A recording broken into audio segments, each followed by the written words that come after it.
आप सभी का एम स्मार्ट क्लास में स्वागत है। आज हम लोग बिहार बोर्ड के संस्कृत के पहले चैप्टर के बारे में जानेंगे कि इसमें कैसे क्वेश्चन बनते हैं। तो पहला चैप्टर है मंगलम चैप्टर के लेखक है महर्षि वेदव्यास। और इसमें पहला क्वेश्चन है कि उपनिषद का अर्थ क्या होता है। तो उपनिषद का अर्थ होता है कि गुरु के समीप बैठना और उससे जो ज्ञान अर्जन करते हैं वो सारा उपनिषद में लिखा गया है।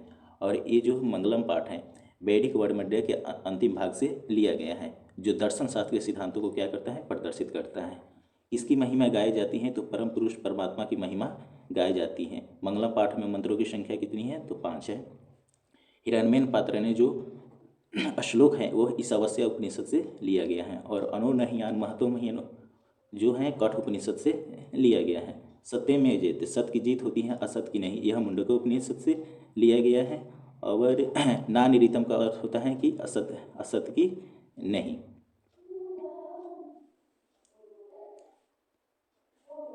वेदांत महतम जो श्लोक है वह श्वेताश्वर उपनिषद से लिया गया है।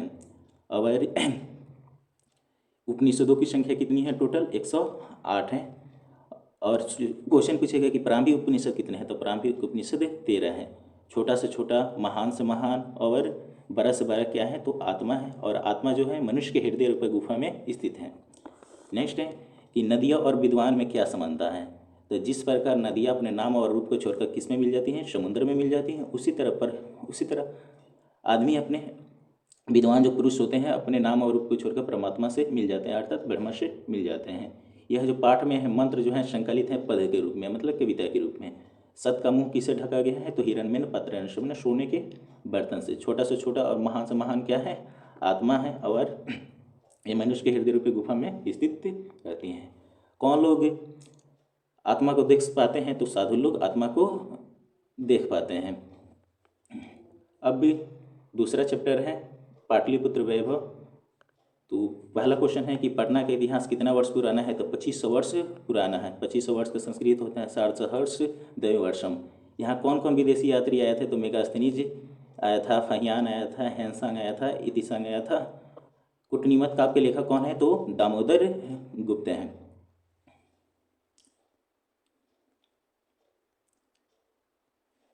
पटना का उपनाम क्या है, तो सरस्वती कुल गृहम। सरस्वती कुल गृहम का मतलब होता है विद्या के केंद्र। और दूसरा है परिभूत सुंदर स्थानम। परिभूत सुंदर स्थानम का मतलब होता है इंद्रलोक।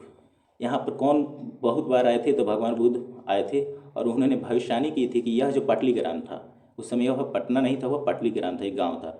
उन्होंने भविष्यवाणी की थी कि यह पाटलीग्राम है, आगे चल के एक महानगर बनेगा। लेकिन दुख मतलब कलह से, अग्नि से, जल से, भय से क्या रहेगा, हमेशा ग्रसित रहेगा। चंद्रगुप्त मौर्य के समय में पटना की रक्षा व्यवस्था कैसी थी, तो बहुत ही अति उत्कृष्ट थी। अति उत्कृष्ट मतलब होता है सर्वश्रेष्ठ। इसका पता किससे चलता है, तो मेगास्थनीज के अस्मरणीय से, मैंने उनके ऑटोबायोग्राफी में लिखे थे। दूसरा है कि अशोक के समय में रक्षा व्यवस्था कैसी थी, तो शत्रुर समृद्धम, मतलब नगर की व्यवस्था कैसी थी, शत्रुर समृद्धम। शत्रुर का मतलब होता है बहुत ज़्यादा, और समृद्ध मतलब धन दौलत, मतलब बहुत ज़्यादा वो धनी थे। यूनान का राजदूत कौन था, तो मेगास्थनीज था। जो किसके समय में आया था, तो चंद्रगुप्त मौर्य के समय में आया था। यहाँ पर कितने लोग ख्याति प्राप्त किए हैं, तो पाणिनि, पिंगल, व्याड़ी, वरुचि, पतंजलि, यहाँ से ख्याति प्राप्त किए हैं। पुष्प के अधिक उत्पादन के कारण इसका नाम पुष्पपुर या कुसुम पड़ा था। और एक पाटल पुष्प है जिसका अर्थ होता है गुलाब का फूल होता है, उसके नाम से पटना पड़ा था, जो आज पाटलिपुत्र से उस समय प्रदर्शित था। अब है काव्य मीमांसा के लेखक कौन है, राजशेखर। या राजशेखर ने कौन सी किताब लिखी थी, तो काव्य मीमांसा। कौमुदी महोत्सव किस वंश काल में मनाया जाता है, तो गुप्त वंश काल में मनाया जाता था। और ये किस ऋतु में, तो शरद ऋतु या शीत ऋतु या ठंड ऋतु, सारा एक ही है। पटना का विकास कितने वर्षों तक रुका रहा, तो पटना का विकास 1000 वर्षों तक रुका रहा, मतलब मिडिल एज में इसका विकास हुआ ही नहीं। इसका पता किससे चलता है, तो मुद्रा रक्षा से चलता है, जो संस्कृत का एक साहित्य है, संस्कृत में लिखा गया है। और आंग्ल शासन माने अंग्रेजों के शासन में क्या हुआ, इसका शत्रु विकास होने लगा। मध्यकाल में ही पाटलिपुत्र से क्या बना, पटना बना, क्योंकि इसका नाम पतन से बना है, क्योंकि इसमें 1000 वर्षों तक इसमें कोई प्रोग्रेस हुआ ही नहीं। पटना के उत्तर दिशा में गंगा नदी बहती है, जहाँ पर गांधी सेतु जो एशिया का सबसे बड़ा पुल स्थित है। घूमने वाले कौन कौन सी जगह है? तो यहाँ संग्रहालय हैं, उच्च न्यायालय हैं, सचिवालय हैं, गोलघर हैं, तारामंडल है, महावीर मंदिर है, जैविक उद्यान, चिड़ियाघर है, मौर्यकालीन अवशेष हैं। ये सारे यहाँ पर दर्शनीय क्षेत्र हैं। सिख संप्रदाय के 10वें गुरु कौन थे? तो गुरु गोविंद सिंह थे और उनका प्रसिद्ध पूजा स्थल जो है गुरुद्वारा रेती के नाम से है। पटना जो है पतन शब्द से मिलकर बना है। पतन शब्द का मतलब होता है गायब हो जाना या विलुप्त होना। नगर की पालिका देवी कौन है? तो पटन देवी है। वहाँ आज भी हम पटन देवी के नाम से वहाँ पूजा होता है। नेक्स्ट चैप्टर है आलस कथा, जो विद्यापति द्वारा लिखा गया है। यह जो है लोकप्रिय मैथिली कवि हैं और यह जो है पुरुष परीक्षा से ली गई है। एक जो कथा है वह पुरुष परीक्षा से ली गई है। जो पुरुष परीक्षा किस भाषा में लिखी गई है? संस्कृत में लिखी गई है। इसमें सबसे बड़ा दोष किसको बताया गया है? तो आलस को बताया गया है। आलस जो है मनुष्य का सबसे बड़ा दुश्मन भी है या रिपु है। रिपु में भी होता है, दुश्मन ही होता है। कहें कि सजंती सुखम दृष्टवा न धवंत, मतलब अपनी सुख को देखकर कौन नहीं दौड़ता है, मतलब सबको अपने ही फायदा के लिए आगे भागता है। आग लगने पर कौन लोग भाग गए? तो धूर्त लोग, जो चला के बनावटी आलसी थे वो क्या हो गए? भागे। आलसियों की संख्या कितनी थी? तो 4 थी। जब आलसशाला में आग लगेगी तो पहला ने कहा कि पहला जो आलसी सोया हुआ था उसने बोला कि यहाँ किस चीज़ का शोरगुल हो रहा है? तो दूसरा पूछना है कि शायद इस घर में आग लगा है। तो तीसरा उससे भी बड़ा आलसी तक कोई धार्मिक व्यक्ति होता, जल से भीगा हुआ वस्त्र या चढ़ाई उड़ा देता तो बहुत मेहरबानी होती। तो चौथा बोलता है अरे बेचा लो, क्या बकबक कर रहे हैं, शांत रहो। अगर जब आलसशाला में बहुत ज़्यादा आग लगी तो आलसशाला के कर्मियों ने सोचा कि अरे तो अब जल जाएगा। तो उसने क्या किया? उसके बाल को पकड़कर, बाल मैंने केस को पकड़ कर उसको क्या किया गया? बाहर निकाला गया। तो इसलिए कहा गया है कि पति की रक्षा कौन करती है? पत्नी करती है या स्त्री करती है। बाला की रक्षा उसकी माँ करती है, लेकिन नलायक की रक्षा कौन करता है? तो कार्मिक और दयावान व्यक्ति ही कर पाते हैं और कोई नहीं कर पाते हैं। जो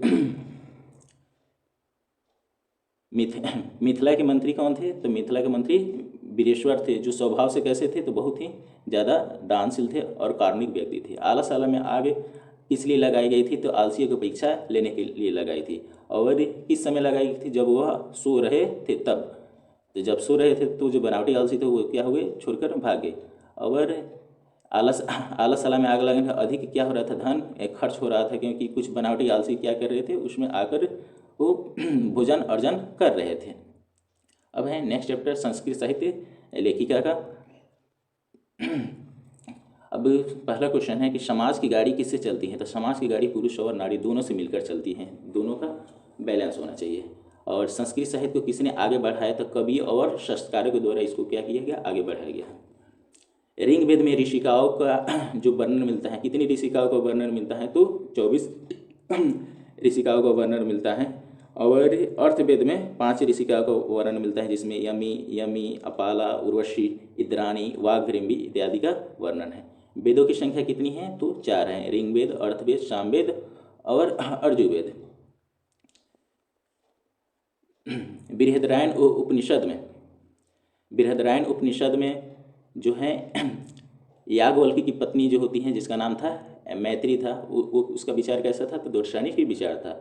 और याज्ञवल्क्य अपनी पत्नी मैत्री को किसकी शिक्षा देती थी? तो आत्म तत्व की शिक्षा देती थी। किसकी दी थी? आत्म तत्व की शिक्षा दी थी।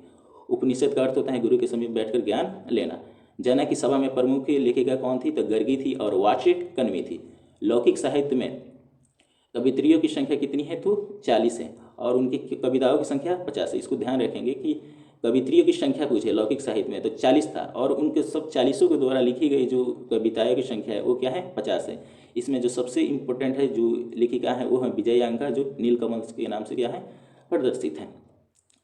सर्वशुक्ला सरस्वती के नाम से किसको जाना जाता है? तो विजयांका को जाना जाता है, जो श्याम वर्ण की थी। इसकी उपाधि किसने दी थी? तो दंडी ने दी थी। सर्वशुक्ला सरस्वती की उपाधि किसने दी थी? दंडी ने दी थी। किसको दी गई थी? तो विजयांका को दी गई थी, जो क्या थी? श्याम वर्ण की थी। चालुक्य वंश की कार्यकाल कौन सा है? तो 8वीं शताब्दी चालुक्य वंश का है और उसमें चंद्रदित की रानी होती हैं। उसमें राजा जो होते हैं चंद्रदित होते हैं, उनकी रानी कौन होती है? विजय भट्टारिका होती हैं। और महाभारत में किस लेखिका का वर्णन मिलता है? तो शुल्भा का वर्णन मिलता है। अब है दक्षिण भारत की संस्कृत लेखिका कौन है? तो दक्षिण भारत की संस्कृत लेखिका है शिला भट्टारिका, देव कुमारिका, रामभ्रदम्बा है। विजयनगर राज के जो नरेश थे, मतलब राजा थे, उनका कार्यकाल कौन सा था? तो 14वीं शताब्दी था। उन्हें वो राजा थे जिनका नाम था कंपन राय। कंपन राय की रानी कौन थी? तो गंगा देवी। और गंगा देवी ने कौन सी किताब लिखी थी? तो मधुरा विजयम उन्होंने किताब लिखी थी। उसके बाद है अच्युत राय की रानी कौन थी? तो तिरुमलम्बा थी। और इनका कार्यकाल कौन सा है? 16वीं शताब्दी। और इन्होंने किस किताब की रचना की थी? तो बरदिमिका परिणय की इन्होंने रचना की थी। अब है कि आधुनिक काल की आधुनिक काल की संस्कृत लेखिका कौन है? तो पंडित छमाराव आज प्रसिद्ध हैं। इन्होंने उनके पिता का नाम था शंकर पांडुरंग। उन्होंने अपनी रचना की थी शंकर चरित्रम, जो अपने पिता के बारे में उसमें मेंशन किया गया था। वो महात्मा गांधी से प्रभावित थी और उस महात्मा गांधी से प्रभावित होकर उन्होंने सत्याग्रह गीता, मीरा लहरी, कथा मुक्तावली, ग्राम ज्योति, विचित्र परिषद यात्रा इत्यादि बहुत सारी रचनाएं की थी। और वर्तमान काल की अभी जो कवित्रियों हैं उसमें पुष्पा दीक्षित, वनमाला भावलकर और मिथिलेश कुमारी प्रमुख हैं। अगर ऋषि के साथ ऋषिकाओं का वर्णन किस में मिलता है? तो वैदिक युग में मिलता है। अब है नेक्स्ट चैप्टर है भारत महिमा। तो किसकी महिमा गाई जाती है? तो भारत की सर्वत्र जगह महिमा गाई जाती है। और इसकी रचना कौन है? तो महर्षि व्यास हैं। इसमें पहला जो प्रथम जो खंड है वो ज्ञानती देवा से शुरू है। वह किस पुराण से लिया गया है? तो विष्णु पुराण से लिया गया है। और दूसरा जो है अहो अमेशा जो है भागवत पुराण से लिया गया। इसको याद रखिएगा, जो पहले ब आता है और फिर क्या आता है? भ आता है। अगर पहला पूछे तो ब माने विष्णु पुराण और भ मतलब भागवत पुराण। ये ट्रिक है, इस तरह याद कर सकते हैं। भारत की धरती कैसी है? तो वत्सला है। वत्सला का मतलब होता है ममतामयी। और ये बहुत विशाल भी है और निर्मला भी है। और यहाँ पर विभिन्न जाति के रहते हुए भी क्या है? एक ही भाव है, सभी लोग मिलजुल कर रहते हैं। अब इसकी विशाल धारा है? तो भारत की विशाल धारा है। और इसकी सेवा कौन करते हैं? तो सागर, पर्वत, झरना, तालाब इत्यादि से भारत की क्या होती है? सेवा होती है। सभी के अंदर क्या होनी चाहिए? देशभक्ति होनी चाहिए। हमेशा जनना की वर्तते, तो देशभक्ति। इस पाठ में पद की संख्या कितनी है? तो 5 है। और पुराणों की संख्या कितनी है? तो 18 है।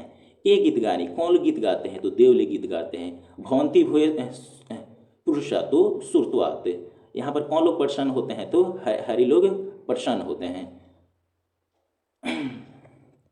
Thank you.